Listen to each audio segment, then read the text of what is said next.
Hi, and welcome to a bite-sized tutorial.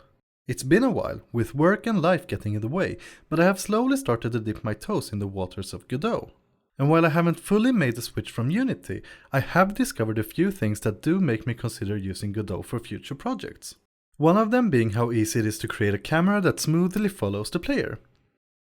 Let's start with what's going on here. I have a simple level with a tile map and a character. These assets are made by Kenny, with a link down in the description. If I hit play, my character is moving, but the camera is not following the player.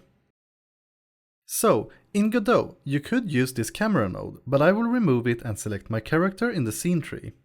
Now, either click the plus symbol here in the top, or press Ctrl or Command if you're on a Mac, and A.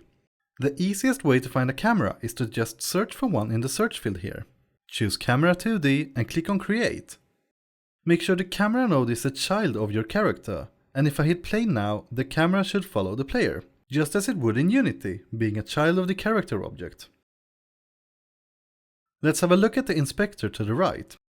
With your new camera node selected, you'll find position smoothing in the list here. Click the checkbox to enable it, and for now you can leave the speed at 5. This value will be based on whatever you feel is good for your game. Hit play and make sure it's working. The camera should now be smoothly following your character. And that is actually it.